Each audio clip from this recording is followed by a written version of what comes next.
Resuming debate. Reprise de débat. The honourable member for Vancouver, Kingsway. Thank you, Mr. Speaker. It is with great pride that I stand today in support of this very important motion made by the honourable member from St. John South Mount Pearl, who I think has demonstrated in this House year after year since he was elected that there is no more passionate champion, there is no more rigorous defender of the interests of the people of Newfoundland and Labrador than he. Along with the member from St. John's, St. John's East, the two of them together represent a duo of members of Parliament, members of this House, that routinely and consistently stand in this House and stand up for fairness, for justice, and for the people of Newfoundland and Labrador, and they should be applauded by the people of that province for their efforts on their behalf. Mr. Speaker, I want to talk briefly about what this motion today is about, but more importantly, what it is not about. This motion is about the commitment made by the federal government to the government of Newfoundland and Labrador to secure that provincial government support for the Comprehensive Economic and Trade Agreement with the European Union. In short, it is about the official opposition, the New Democrats of this House, requesting that the governing Conservatives honour their clear commitment that they made to the people of Newfoundland and Labrador, that they would get a transition fund, a $400 million transition fund made up of $280 million from the federal government and $120 million contributed by the provincial government, in exchange for Newfoundland and Labrador giving up a very important policy tool, which is the tool of minimum processing requirements for their fish products in Newfoundland. What this debate is not about, it's not about the merits of CETA, it's not about the economics of trade, it's about one thing. It's about when a province of our federation can demand and expect its federal counterpart to honour a clear commitment made to it. And that's what this debate's about, and I will go into that in more detail. First, I just want to talk about the importance of fisheries and seafood to the people of Newfoundland and Labrador. I don't think we have to belabor this point.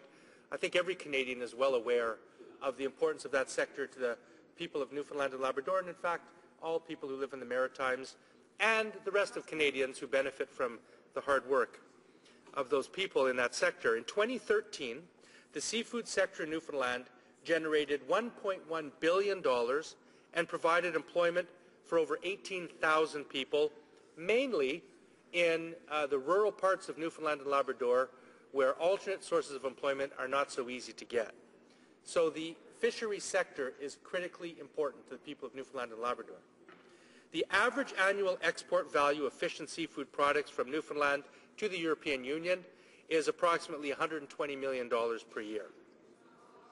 Now, CETA does contain a comprehensive schedule of tariff reductions for seafood exports that we all think will benefit the people of Newfoundland and Labrador and, in fact, all of Atlantic Canada. There are tariffs as high as 25% on seafood products. 96% of the European Union fish and seafood tariff lines is expected to be eliminated by CETA once it is in place, and I suppose we should say if it is in place at some point. Now, let's just review some of the basic facts of this dispute. Newfoundland's fish processing sector generates hundreds of millions of dollars in value to the Newfoundland and Labradorian economy. The minimum processing requirements policy tool has been used by Newfoundland to secure value-added jobs in rural areas across that province, regions that have suffered from low employment since the cod fisheries collapse. Newfoundland and Labrador have tightly guarded the right to manage MPRs to generate employment in the past. In short, Mr. Speaker, the policy tool of minimum processing requirements has been very important to the government of Newfoundland and Labrador, and more importantly, the people of that province. In January 2012, Ocean Choice International, a major seafood corporation, requested a permanent exemption for MPRs to permit the export of flash frozen whole fish for further processing overseas. The Newfoundland government refused that request, highlighting the need, and I'm going to quote, to ensure the long-term security of resources for the benefit of future generations of Newfoundlanders and Labradorians, end quote. You can see that 2-3 years ago, the Newfoundland and Labradorian government was emphasizing the importance of minimum processing requirements. Now, in January of 2013, the Newfoundland government stated that they are pushing for maximum local benefits in the CETA deal. Minister Hutchings of that province added, quote, "We will only support a deal that is in the best interest of Newfoundland and Labrador," end quote. Now, what started to happen, Mr. Speaker, is that the heavy-handed tactics of a secretive and insecure government started to show its hand. CBC reported the Conservatives, federal Conservatives, in that province negotiating with Newfoundland over the removal of MPRs. In other words, the European Union was requesting the Canadian government to give up MPRs, and that in turn caused the Canadian government, the Conservative government, to turn to its counterpart in Newfoundland and request that that government give up its historic important tool of minimum processing requirements. Now, in a speech to the St. John's Board of Trade, Premier Dunderdale said at that time that the Muskrat Falls loan guarantee nearly fell apart when Ottawa suddenly demanded that the province give up the requirement that fish landed in Newfoundland and Labrador be processed within the province, end quote. It's the first time that you see the pressure being put on federal Conservatives on the province of Newfoundland going so far as to threaten the pulling of federal loan guarantees for a very important electrical generating project in Newfoundland to do so.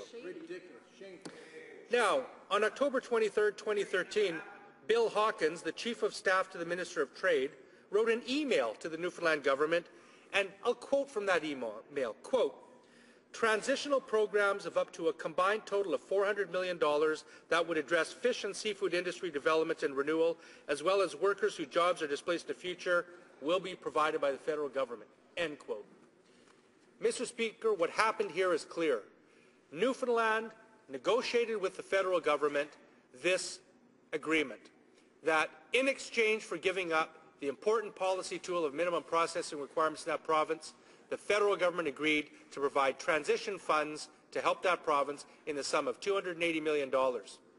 Combined with $120 million from Newfoundland, that would make a fund for $400 million that would be integral and necessary for the people displaced by the ending of minimum processing requirements in Newfoundland to transition to other employment.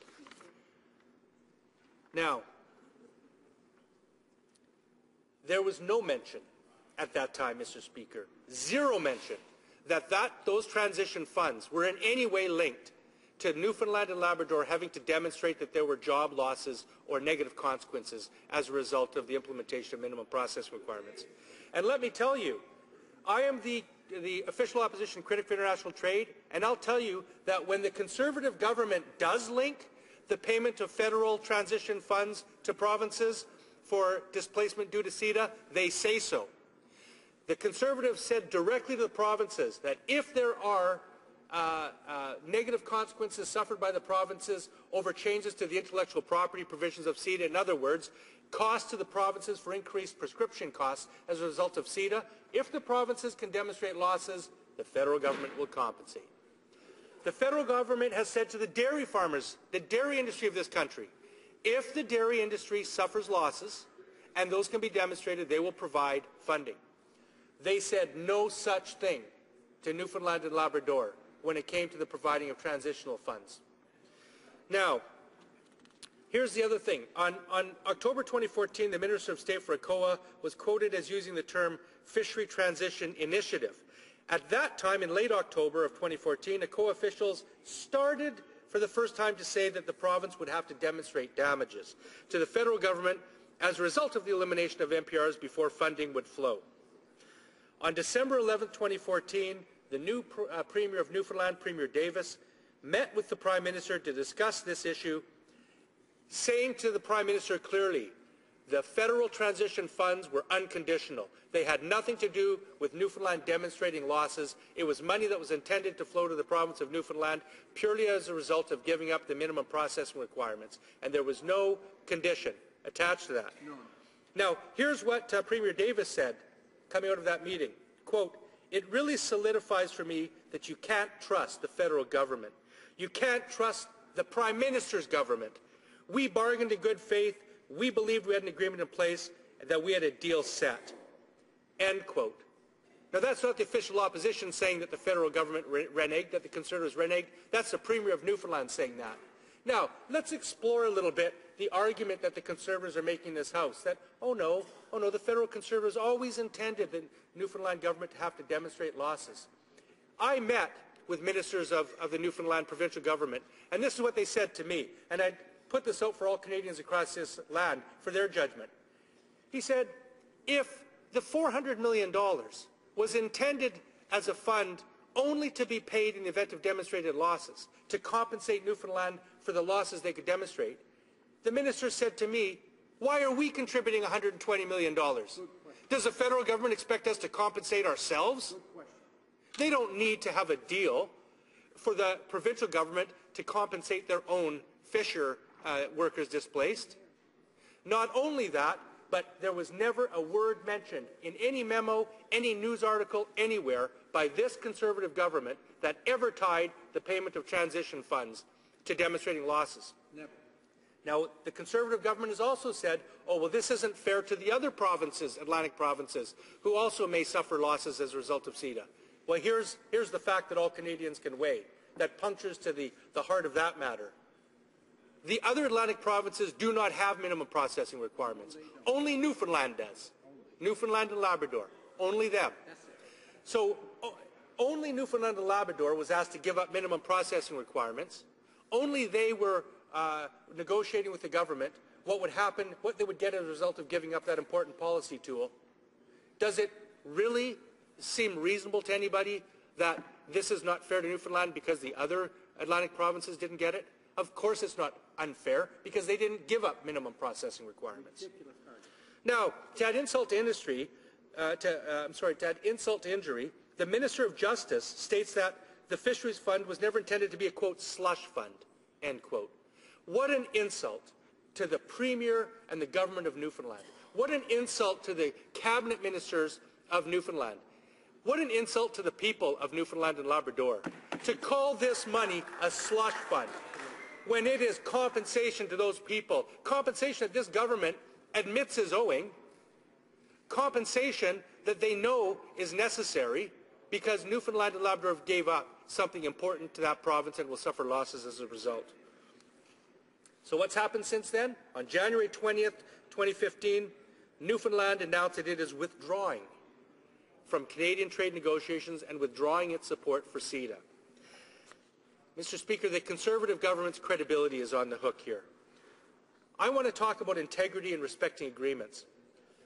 When you sign a trade agreement, Mr. Speaker, like any contract, like any agreement, the value of that agreement is not just in the words on the paper. The value of that agreement is in the good faith and the intent of the parties signatory to that agreement to implement the terms of that agreement in good faith. Excellent point. Trade agreements are only as strong as the good faith of the parties implementing them. I'll give an example. Non-tariff barriers are notorious in our world. Stories are legion of parties signing trade agreements only to have the benefits of those agreements undermined by parties that go away and implement every single conceivable kind of non-tariff barrier to defeat the purpose of that trade agreement. Now, in this case here, for the federal Conservative government to break its word with the province early on in this agreement's genesis demonstrates a lack of good faith. It demonstrates bad faith that is inconsistent with the federal government's proper role in implementing trade policy that requires the utmost good faith. Now, when we speak of integrity, commitment, and honor, Mr. Speaker, I want to relate a story of a member of a person I know in Vancouver, Mr. Jeff Gurley. Jeff Gurley is the head coach of the senior boys basketball team at Vancouver Sir Charles Tupper Secondary School. For over a decade, Jeff has volunteered his time to create and coach this small East Side School basketball program. Prior to his arrival, Tupper had not even made the playoffs for the better part of 20 years. Through his leadership, he has inspired the Tupper Tigers to bring home city championships and rank in the top 5 in the province while excelling in school and, more importantly, growing as people of responsibility. Several of his charges have gone on to win university scholarships and play at the highest levels in Canada and to achieve success in every area of endeavour. And Jeff has done this by teaching the boys under his charge to see the game as a metaphor for their lives. In his words, all I am doing is giving them the opportunity to dream, to have the courage to try, and most importantly for them to understand that each and every one of them has the ability to succeed at whatever they want to do. Inspiring young athletes from a Lower East Side neighborhood who have not had a track record of success can be one of the most difficult tasks for any coach to accomplish, but Jeff has done this by teaching them teamwork, respect, honor, to trust in themselves and each other, and to keep their commitments. Mr. Speaker, that is a lesson for us all, but it is a lesson for this federal government more than anything. Because Mr. Gurley and the players at Tupper School in Vancouver know one thing. They know that when you give your word, you keep it. They know that when you make a commitment, you honor it. They know that when you tell someone you're going to do something, you do it. And that's what makes those men, young fine men, this government should listen to what those young men are learning in that school. Now, I want to just talk about the consequence of this, Mr. Speaker. I stand in this House and I hear this government stand up every day and mislead Canadians by saying this Conservative government has secured trade deals with the two largest markets on earth, a reference to the United States and the European Union. They have indeed secured an agreement with the United States, but it is wrong to say that they have secured an agreement with the European Union. Mr. Speaker, there is no agreement in force with the European Union. CETA is not in force. And frankly, Mr. Speaker, it's in jeopardy by the behavior of this government. Okay, Newfoundland, a province, has already stated publicly that they're not going to honor the commitments in CETA. The number one ask of the European Union sitting at the bargaining table in CETA with the Canadians was they wanted access to provincial procurement, to sub-federal procurement. What kind of message is it sending to the European Union when Canada is getting into a public conflict with its own province who has withdrawn from its commitments under that agreement? Second, Germany and France just 2 weeks ago went to the European Commission and stated that they want changes made to the text of CETA surrounding investor state. Mr. Speaker, it's renowned across Europe that CETA is a mixed agreement, meaning it will require the ratification of every single member of the European Union, including Greece, which is now put into jeopardy. Mr. Speaker, the point is this. We don't have an agreement yet with the European Union. Order. Order. There's too much chatting going on in the House. I'm having some difficulty. It's mostly coming from this side, I have to say. I'm having some difficulty hearing the member. The member has just a little over a minute and a half to conclude his speech. Thank you, Mr. Speaker.